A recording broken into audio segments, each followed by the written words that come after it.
The last thing you expect to see in the middle of a Montana blizzard is a ghost, but that's what it looked like.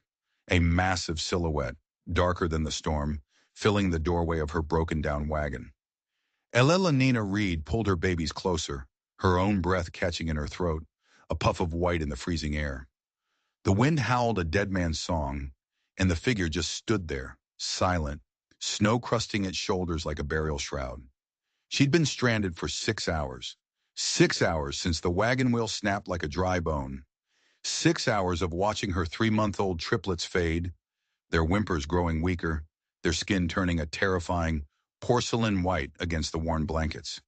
The driver, Mr. Patterson, had stumbled off into the white void hours ago, promising help. He never came back.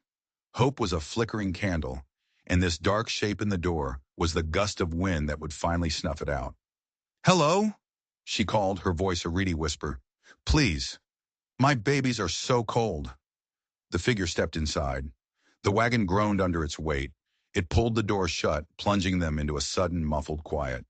He pushed the wide-brimmed hat from his face, and Elena finally saw him. He wasn't a ghost. He was a man, carved from the same hard rock as the mountains around them. His jaw was set like stone, and his eyes, a startling, piercing blue, swept over her and the 3 tiny bundles in her arms. They weren't kind eyes. They were assessing, calculating. He didn't offer a name. He didn't offer comfort. He just looked at the triplets, one by one. Abigail, the smallest. Benjamin, the quiet one. Charlotte, whose breathing was a shallow rattle. A strange look crossed his face. Not pity. Something else. Something she couldn't name. It looked like recognition, and that was more terrifying than anything. He knelt, his movements efficient, almost military. He shrugged out of his heavy sheepskin coat without a word and draped it over her and the children. The warmth was immediate, a shocking relief that felt like a trap. He gathered them all, her, the triplets, the heavy coat, into his arms as if they weighed nothing. "Where are you taking us?" she stammered, fear making her teeth chatter. He finally spoke, his voice a low rumble, like rocks grinding together. "Home." He didn't say my home. He said home, as if it were her destination all along. He carried them through the blinding snow to a massive black stallion that stood waiting, patient as a tombstone. He mounted the horse, settling her and the babies in front of him, his arms a cage around them. He didn't ask her name. He didn't ask where she was from. He just clicked his tongue, and the horse, Thunder, began to move, pushing through the storm like a force of nature. Elena should have been relieved. She should have been grateful. But as the stranger's solid warmth pressed against her back, a cold dread, deeper than the blizzard's chill, seeped into her bones. He hadn't stumbled upon them by chance. She knew it. You don't just find a broken wagon in the middle of nowhere in a storm like this. He hadn't found them. He had been looking for them. The question was, why? The ride was a nightmare of swirling snow and suffocating silence. The man, her rescuer, didn't speak again. He just held the reins, his body a shield against the wind, his presence a heavy weight. Elena tried to stay awake, focusing on the tiny, fragile lives pressed against her chest. Every few minutes, the man would reach a gloved hand down, not to comfort her, but to touch one of the baby's cheeks, a clinical check for warmth. Just as she felt consciousness slipping away, a light appeared in the distance, a single golden eye in the blizzard. It grew brighter, resolving into the window of a house. But it wasn't a house. It was a fortress. A massive ranch house built of thick, dark timber, hunkered down against the storm. Other buildings loomed like shadows in the swirling snow. A barn, a bunkhouse, all built for permanence, for isolation. This wasn't a homestead. It was a kingdom.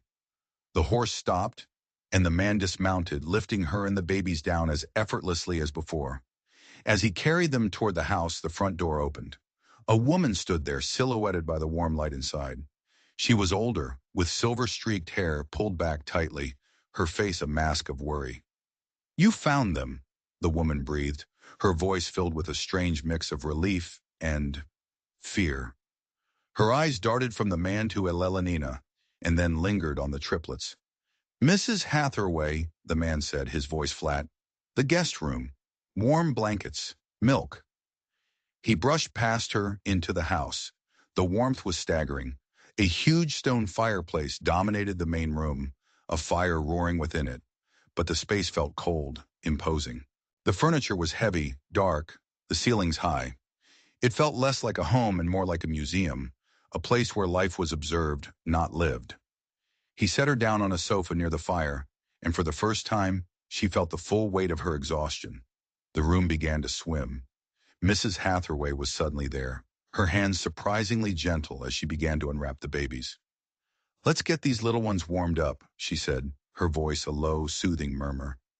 But as she worked, her eyes met Elena's over the top of Abigail's tiny head. The housekeeper's face was pale. She gave a tiny, almost imperceptible shake of her head. It was a warning. Elena's blood ran cold. My name is Elena Reed, she managed, her voice trembling. He knows, Mrs. Hathaway whispered, so quietly the man couldn't hear. He's been waiting. The words made no sense. Waiting for what? For who? Elena looked at her rescuer, who now stood by the mantel watching them. The firelight flickered across his hard features, casting shadows that made his face seem cruel. Mason Blackwell, he said, finally giving his name. It sounded like an admission. Welcome to my home. As Mrs. Hathaway took the babies, her capable hands checking their breathing, Elena felt the darkness closing in.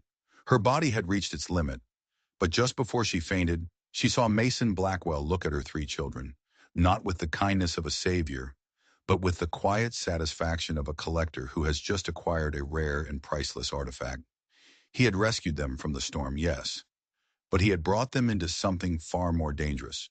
She didn't wake up in a guest room. She woke up in a cage, a beautiful gilded cage, but a cage nonetheless. The bedroom was luxurious, with a four-poster bed and a fire crackling in its own hearth. Her children were safe, sleeping peacefully in a large ornate cradle by the bed. Mrs. Hathaway sat in a rocking chair nearby, knitting, but when Elena tried the door, it was locked. Mr. Blackwell feels it's best you get your rest, Mrs. Hathaway said, not looking up from her needles. Her voice was flat, devoid of emotion. For your own safety. My safety? Why would I be unsafe? The housekeeper finally looked up. The fear was back in her eyes, stark and raw. This valley, it doesn't like to let people go. Panic, cold and sharp, pierced through Elena's exhaustion. Where is Mr. Patterson, the driver? He's in the bunkhouse. The doctor is with him. He has frostbite, she said. Then she leaned forward, her voice dropping to a frantic whisper. Don't ask too many questions. Don't look for things you aren't meant to see. Just smile, be grateful, and care for your babies. It's the only way you'll survive here. Survive? What was this place? Over the next few days, a terrifying routine settled in. Mason Blackwell was a gracious host on the surface. He provided everything she needed. The finest food, the warmest clothes, a constant supply of goat's milk for the triplets. He would visit her room several times a day, his piercing blue eyes studying the babies, a strange hunger in his gaze. He'd ask about their health, their habits, with an intensity that felt more like an interrogation than friendly concern. He rarely spoke to Elena directly. It was as if she were merely the vessel that had delivered his prize. Mrs. Hathaway remained a mystery. She was kind to the children, her hands gentle and experienced, but with Elena, she was distant. Her conversations clipped, her eyes always darting toward the door, as if afraid of being overheard. One evening, as she was helping Elena change Abigail, she pressed a folded piece of paper into her hand. Elena waited until the housekeeper left, her heart pounding. She unfolded the note. The handwriting was shaky. He's not who he says he is. The upstairs room. Rebecca. Rebecca. The name echoed in the silence of the room. Who was Rebecca? And what was in the upstairs room? The main staircase in the great hall led to a second floor, but a heavy iron-banded door at the top was always closed. She had assumed it was just more bedrooms. Now it felt like a tomb. The next day, she tested her boundaries. I feel much stronger now, Mr. Blackwell, she said, her voice steady despite the tremor in her hands. "I'd like to get some fresh air." His smile didn't reach his eyes. "The air is still too cold for you and the children. Dr. Tucker insists you remain indoors. For your health." It was a polite refusal, but the message was clear. She was a prisoner. That night, she couldn't sleep. The name, Rebecca, and the thought of the locked room chased each other around her mind. She waited until the house was still, until the only sound was the sigh of the wind outside. Taking a deep breath, she slipped out of her bed. The lock on her door was old. She remembered watching her father, a man of endless practical skills, pick a similar lock on a stubborn shed door with a hairpin. Her hands shook as she worked the pin in the keyhole. It felt like an eternity, every scrape of metal echoing like a gunshot in the silent house. Then a soft click. The door swung open. Freedom, or the beginning of a new nightmare. The great hall was a cavern of shadows, the dying embers in the fireplace casting long, dancing figures on the walls. The house was silent. Too silent. She crept towards the main staircase, her bare feet cold on the polished wood floor. Each step was a risk, each creak of the boards a betrayal. She reached the top of the stairs and faced the forbidden door. It was even more imposing up close, made of dark, heavy oak. A large iron keyhole stared back at her. This lock would not yield to a hairpin. Defeated, she sank to her knees, her hand resting on the cold wood. That's when she felt it. A draft. A tiny current of cold air seeping from the bottom of the door. She pressed her eye to the keyhole. At first she saw only darkness, but as her eye adjusted, a sliver of faint light became visible. Moonlight from a window inside, and in that sliver of light she saw movement. Something was rocking, back and forth, back and forth. A rocking chair, and then a floorboard creaked. Right behind her. She spun around, a scream trapped in her throat. Mason Blackwell stood there, his face unreadable in the gloom. He wasn't angry. He wasn't surprised. He just looked at her with those cold, calculating eyes. In his hand, he held a large, old-fashioned iron key. "I see you found my wife's room," he said, his voice a low, chilling whisper. "I was wondering how long it would take." He stepped past her, inserted the key into the lock, and turned it. The sound of the tumblers falling into place was the loudest sound she had ever heard. The door swung open, and the smell of dust and dried lavender, and something else, something like old, deep-seated sorrow, washed over her. "Come," he said, gesturing into the darkness. "It's time you met Rebecca." The room was a shrine. A thick layer of dust covered everything, sparkling in the single beam of moonlight that cut through the gloom from a tall, arched window. It was a woman's bedroom, frozen in time. A silver-backed brush lay on a vanity, a few long, dark hairs still tangled in its bristles. A book lay open on a bedside table, its pages yellowed, and in the center of the room, a large cradle, empty, rocked gently in the draft from the window. "She died 4 years ago," Mason said, his voice strangely flat, as if reciting a fact from a history book. "A fever took her. Quick." Ilanina's eyes darted around the room, searching for something, anything, that would explain the terror in Mrs. Hathaway's eyes. This was a room of grief, not horror. It was sad, yes, but not frightening. "Why have you kept it like this?" she asked, her voice barely a whisper. "To remember," he said. He ran a hand along the edge of the cradle, his touch surprisingly gentle. "We were expecting a child, a boy. We had his whole life planned out in this valley." His grief felt real. It was a palpable thing in the cold, still air of the room. Elelanina felt a flicker of sympathy, of connection. She, too, knew the crushing weight of a future stolen away. Maybe Mrs. Hathaway was wrong.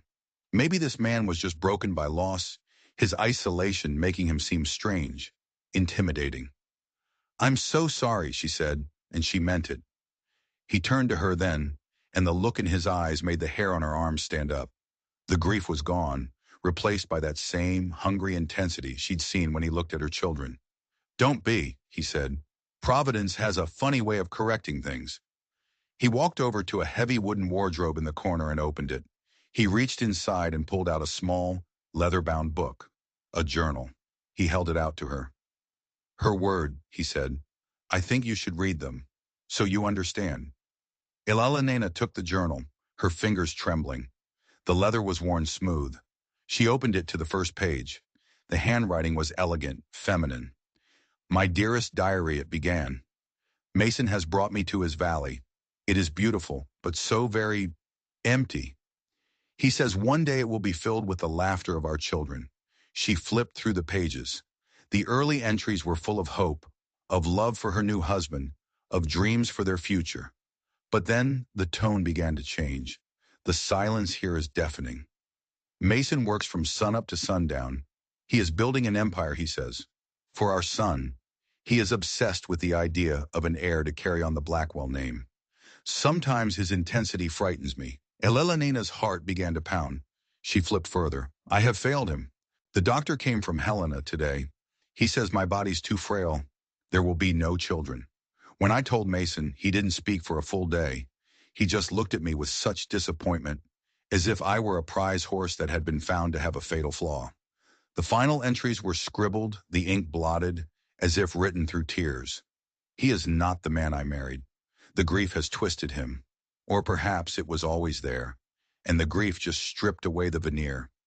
He talks of destiny. He says this land demands a legacy. He looks at me, and his eyes are empty. I told him I wanted to visit my sister in St. Louis. He just smiled and said, no one ever leaves this valley, Rebecca. This is your home. Forever.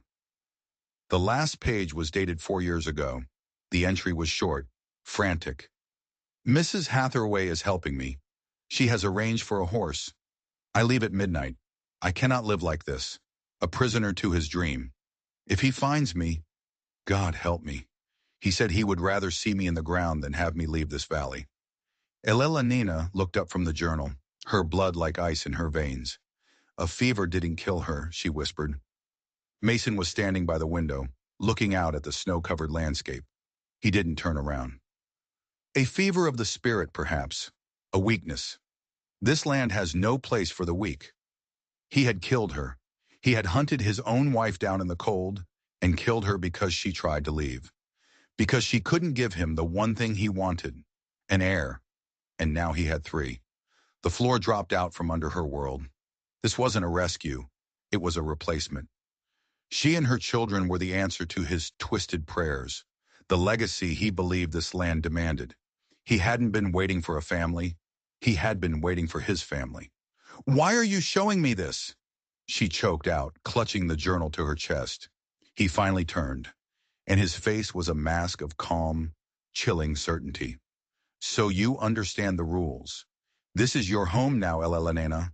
This is your children's home. You will give them the life I promised my son. You will not make the same mistake Rebecca did. It wasn't a request. It was a command. She backed away, stumbling toward the door. You're insane. I'm a man of vision, he corrected, taking a step towards her. This ranch, this valley, it will be theirs. They will be strong. I will make them strong. And you will be their mother. He was closing the distance between them. She was trapped in this dead woman's room with the man who had murdered her. The journal felt like a block of ice in her hands. It was proof, but it was also her death warrant. If he knew she believed what was in it, what would he do? She had to play along. She had to survive. For her children. She forced herself to stop shaking, to meet his gaze. She held up the journal. She was unhappy, she said, her voice a marvel of control. You must have been so hurt by her betrayal. A flicker of surprise crossed his face. This wasn't the reaction he expected. She didn't understand, he said, his voice softening slightly. She didn't see the grand picture. But I do, Elena said, taking a staggering leap of faith. I see what you're trying to build. A legacy, a future, for the children. She looked at the cradle, then back at him. Our children. The hunger in his eyes intensified, but now it was mixed with a disturbing kind of approval. He smiled, a true smile this time, and it was the most terrifying thing she had ever seen. I knew you would understand, he breathed. I knew it the moment I saw you. You have a survivor's spirit, just like me. He reached out and gently took the journal from her hands, placing it back in the wardrobe, as if closing a chapter on a story that was now finished. He locked the wardrobe and pocketed the key. Come, he said, his tone now warm, proprietary. Let's go check on our family. As he led her from the room, she risked a glance over her shoulder. The empty cradle was still rocking in the moonlight. Rocking like a warning. She had bought herself some time. But as Mason's hand rested on the small of her back, guiding her down the stairs, she knew she had just walked into a different kind of cage. One with no visible bars, but with walls of obsession and madness that were 1,000 times stronger than any lock. She had to get out. But how do you escape a man who believes you are his destiny? The next morning, the doctor came. Dr. Tucker was a small, neat man with wire-rimmed spectacles and a nervous habit of polishing them with a handkerchief. He had come to check on Mr. Patterson. Elena saw her chance, a connection to the outside world. Doctor, she said, catching him in the hall as he was leaving the bunkhouse. I was so worried about Mr. Patterson. How is he? Dr. Tucker's eyes wouldn't quite meet hers. They flickered nervously toward the main house where he knew Mason was watching. He's resting. The frostbite is severe. He's very weak. He was delirious when they brought him in, wasn't he? She pressed, inventing a detail. Muttering things? Sometimes people do that in a fever. The doctor's hand froze mid-polish. I wouldn't know. I sedated him immediately, for the pain. It was a lie. She could see it in the way he avoided her gaze. Patterson had said something the doctor didn't want repeated. He's a good man, she said, changing tactics. His family in Illinois will be so worried. I must get a letter to them, and to my own cousin in Helena. Of course, Dr. Tucker said, his relief at the change of subject obvious. As soon as the trails are clear, Mr. Blackwell will see to it. He practically fled after that, scurrying away like a mouse from a hawk. But he had confirmed two things. First, he was afraid of Mason, deeply afraid.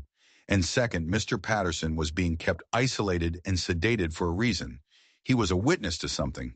But what? The house had changed. Now that she knew the truth, every shadow seemed to hold a threat. The heavy furniture seemed to press in on her. Mason's kindness was a suffocating blanket. He brought her books from his library.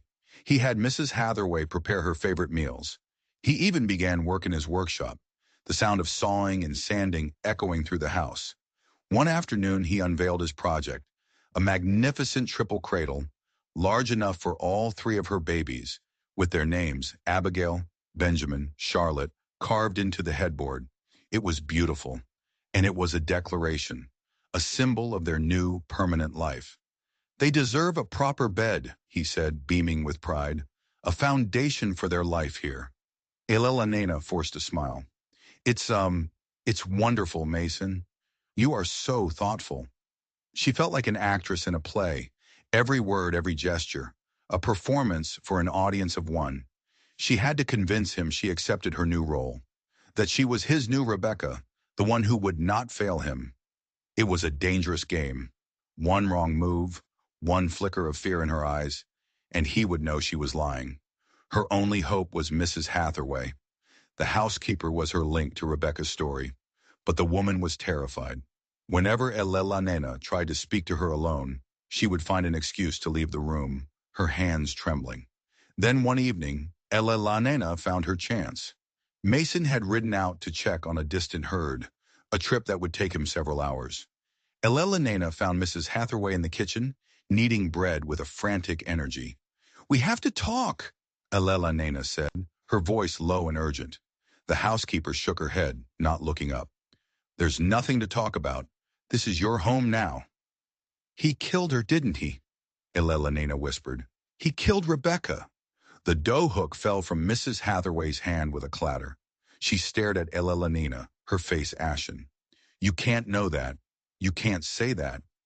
He showed me her journal. He thought it would scare me into submission. He thought I would be like her.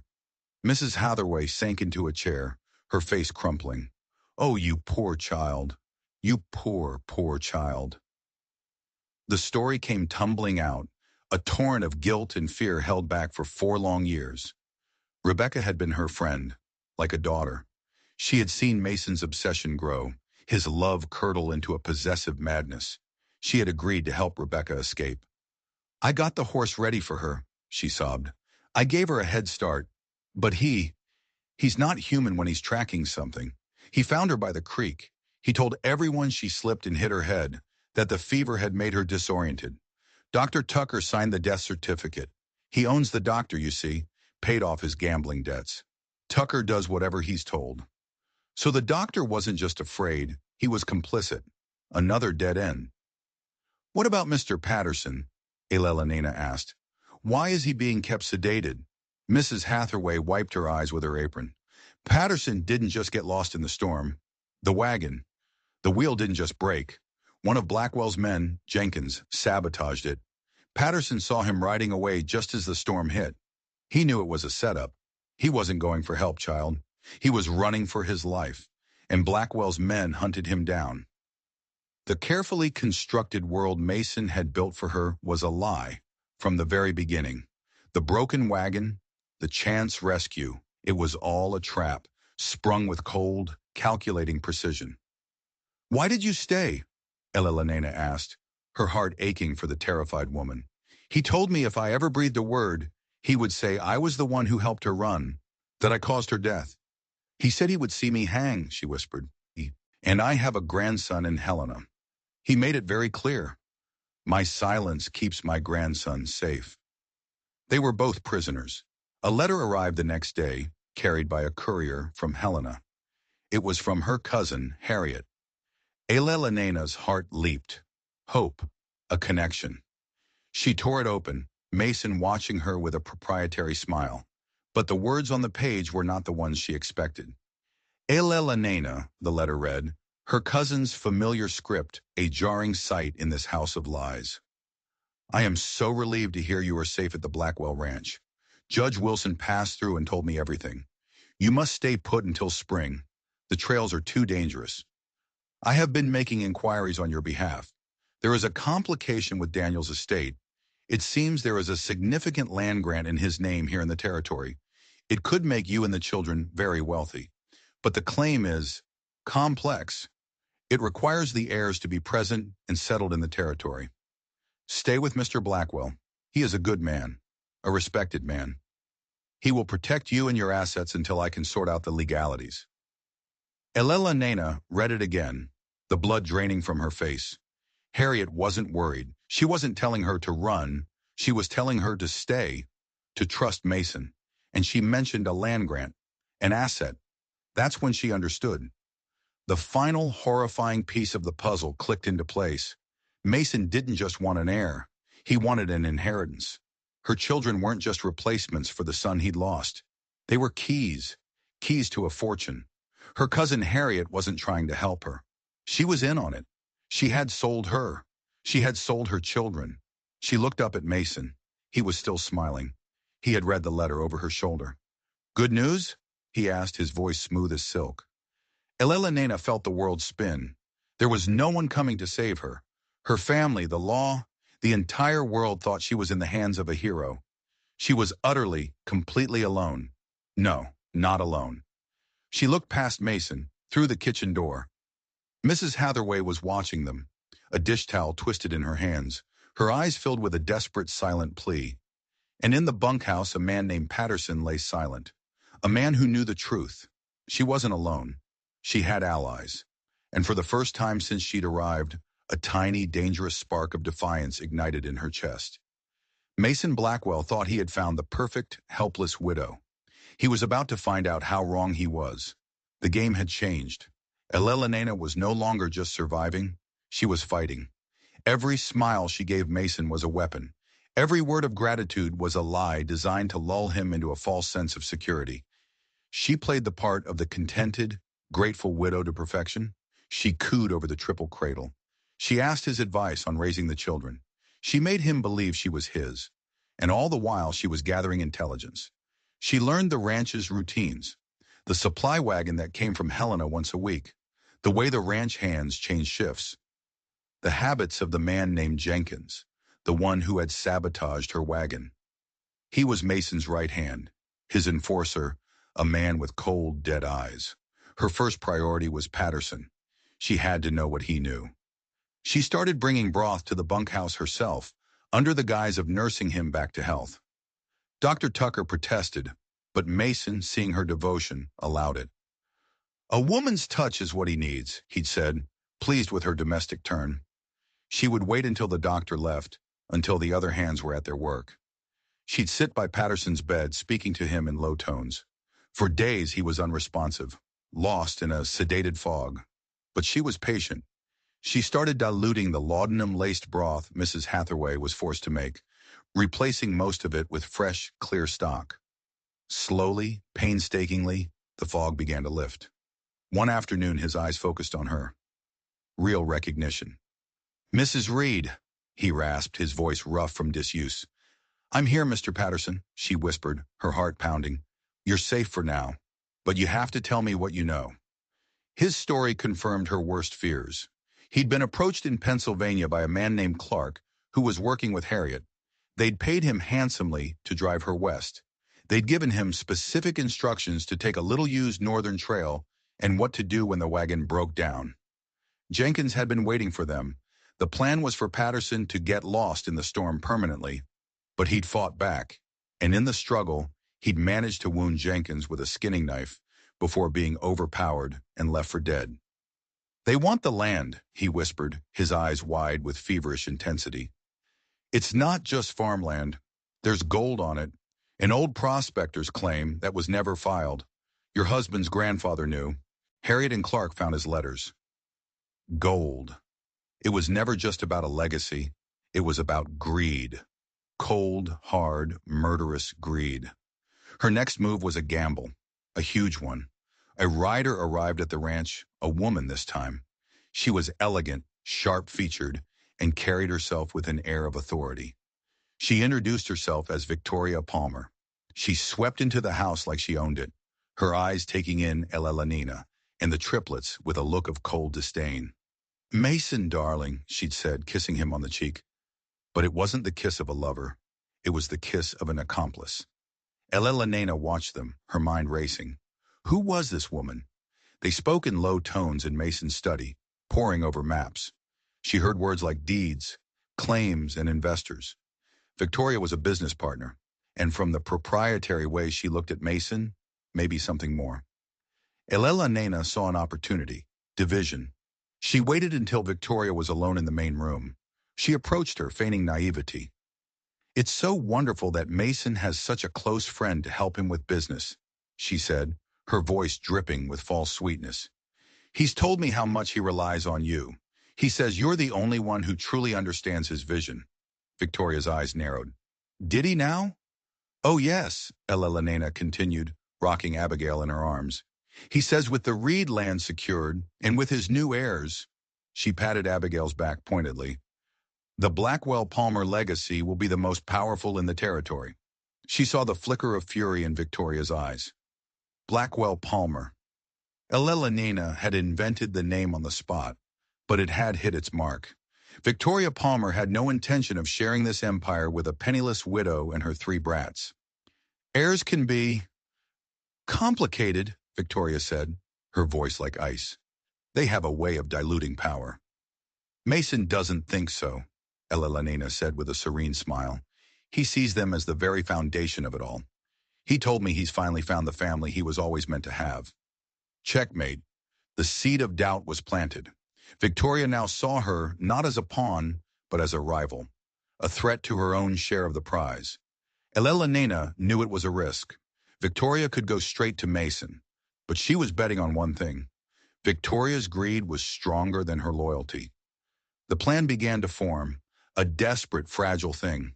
It had 3 parts: Mrs. Hathaway, Patterson, and the supply wagon. She approached Mrs. Hathaway that night. "I'm getting out," she said, "and I'm taking you and Patterson with me." The housekeeper was terrified. "It's impossible. He'll hunt us down. Not if we have help, not if the law is waiting for him when he gets to Helena."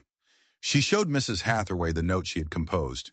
It was a detailed account of everything: Rebecca's murder, the sabotaged wagon, the plot for the land grant. The driver of the next supply wagon, he's a good man. His name is Silas. You've known him for years. You are going to give this to him.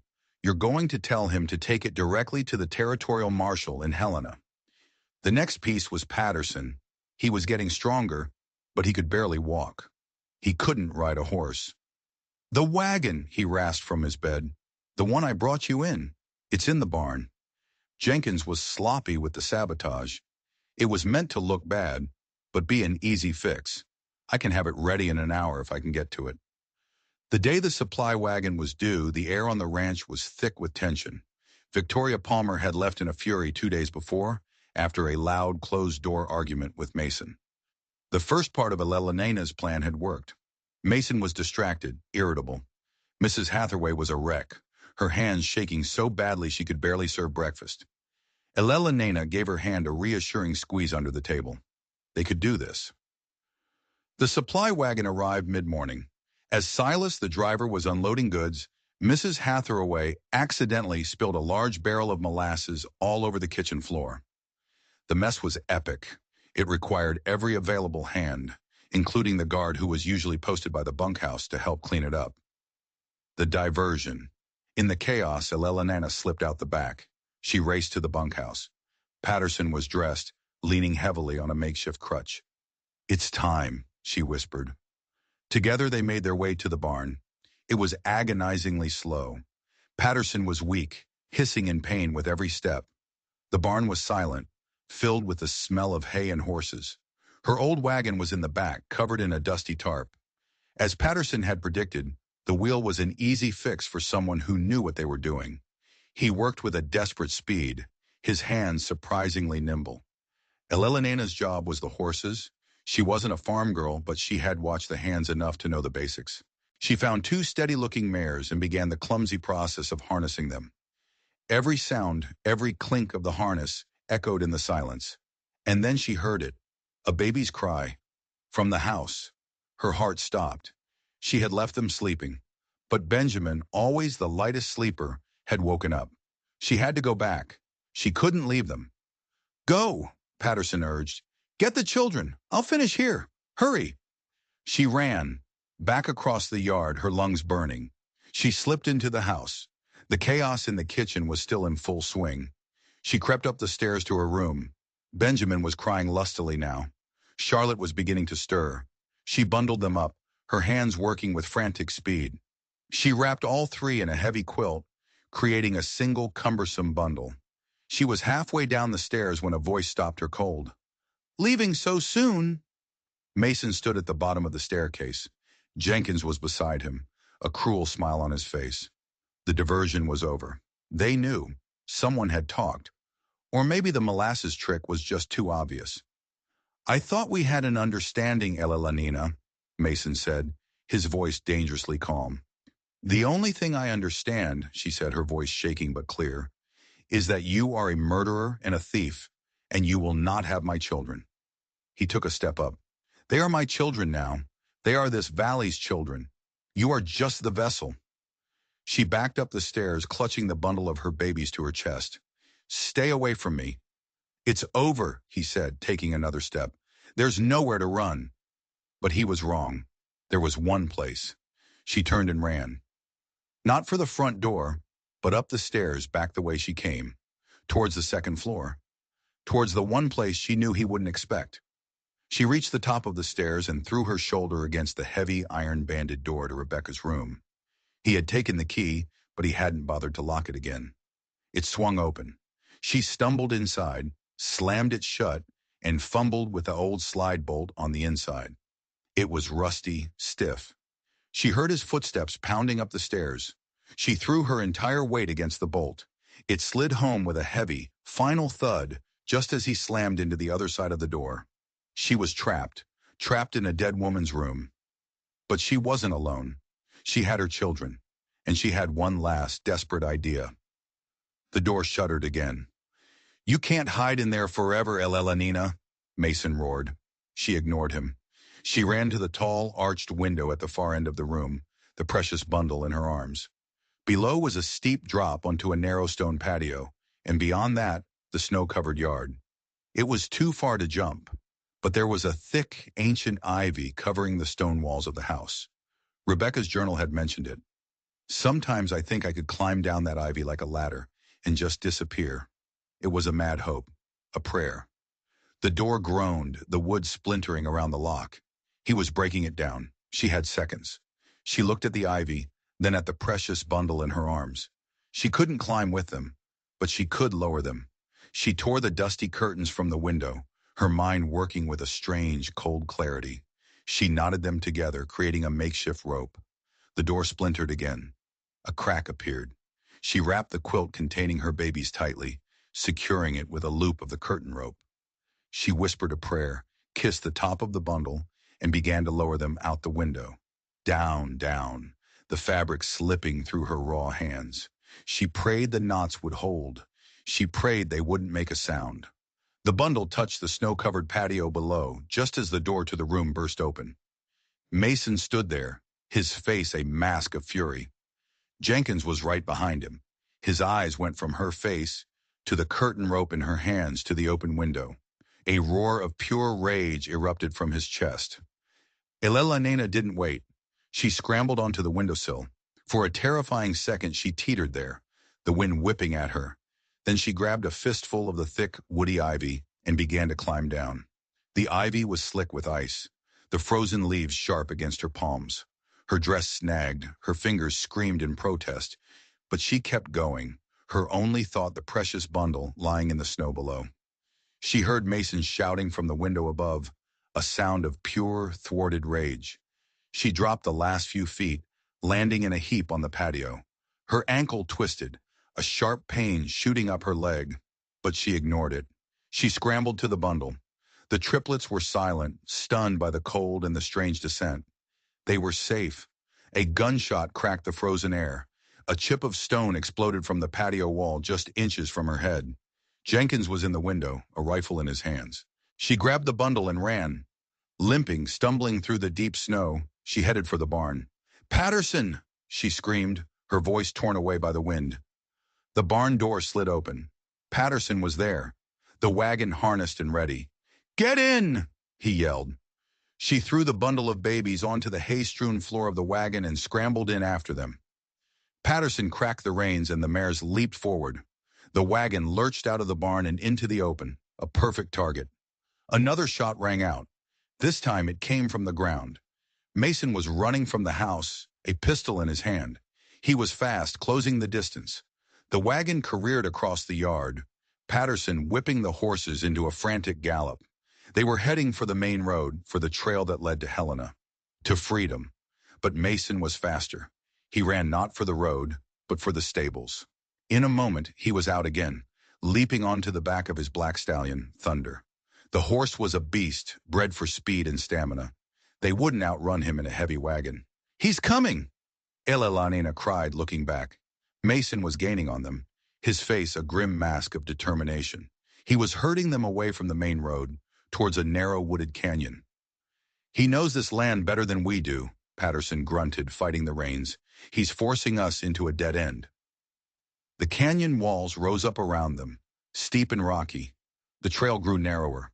Up ahead she could see it, a rock slide, a place where the trail was barely wide enough for the wagon, a perfect place for an ambush. "Faster!" she urged, but the horses were already at their limit, their sides heaving. Mason was right behind them now, close enough for her to see the cold fire in his eyes. He raised his pistol. Elena's mind raced. There was no escape. They were trapped. But as she looked at the steep, snow-covered canyon wall beside them, an idea sparked.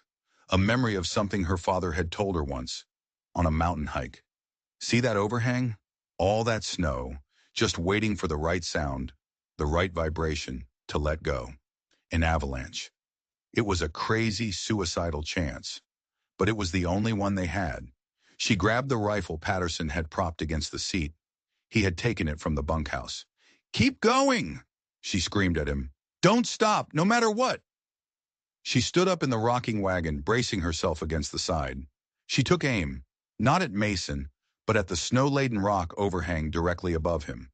She took a deep breath, whispered Daniel's name, and pulled the trigger. The shot was deafening in the narrow canyon. For a heart-stopping second, nothing happened. Then a deep, guttural groan echoed from the mountain. A crack appeared in the snowpack above Mason. It widened. With a sound like thunder, a river of snow, rock, and ice broke loose and came crashing down the mountainside. Mason looked up, his face a picture of disbelief.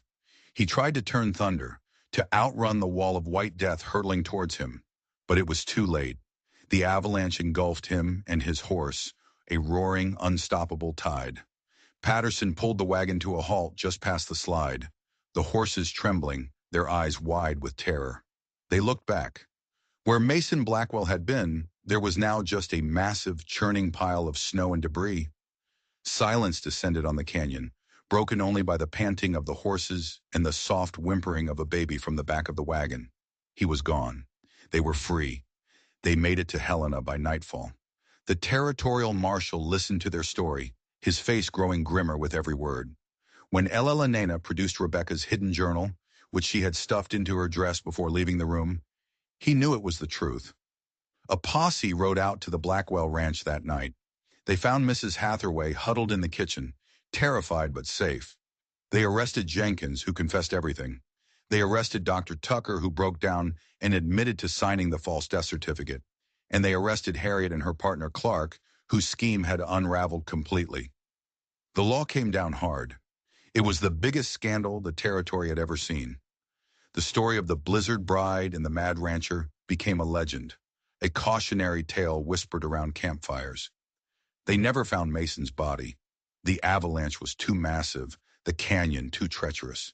He was simply gone, swallowed by the very wilderness he had tried to conquer. Ella Lenina Reed did not run from Montana. She stayed. The land grant, rich with gold, as Patterson had said, was secured in her children's names. She wasn't a helpless widow anymore. She was a woman of means, of power. She bought a small, prosperous farm in a sunny valley far from the shadow of the Blackwell Ranch. Mrs. Hathaway came to live with her, finally able to be a grandmother to the children she had helped save. Mr. Patterson, his leg healed, became her loyal foreman. She built a new life, a life of her own making, on foundations of courage and resilience. Her children grew up strong and happy, with no memory of the monster in the storm, only the love of the mother who had climbed down a wall of ice to save them. Sometimes on cold winter nights, when the wind howled outside her window, she would stand and look towards the distant dark mountains. She knew that out there, buried under tons of rock and snow, was a man who believed she was his destiny. And she would hold her children a little tighter, grateful for the blizzard that had almost taken her life, because it had also shown her the ferocious strength she never knew she had. She had faced the ghost in the storm and won. This story was a wild ride, wasn't it? If you were on the edge of your seat, do us a favor and hit that subscribe button. We post stories like this all the time, and you don't want to miss what's coming next. And drop a comment below. When did you first realize Mason wasn't a hero? We'd love to know. Thanks for watching.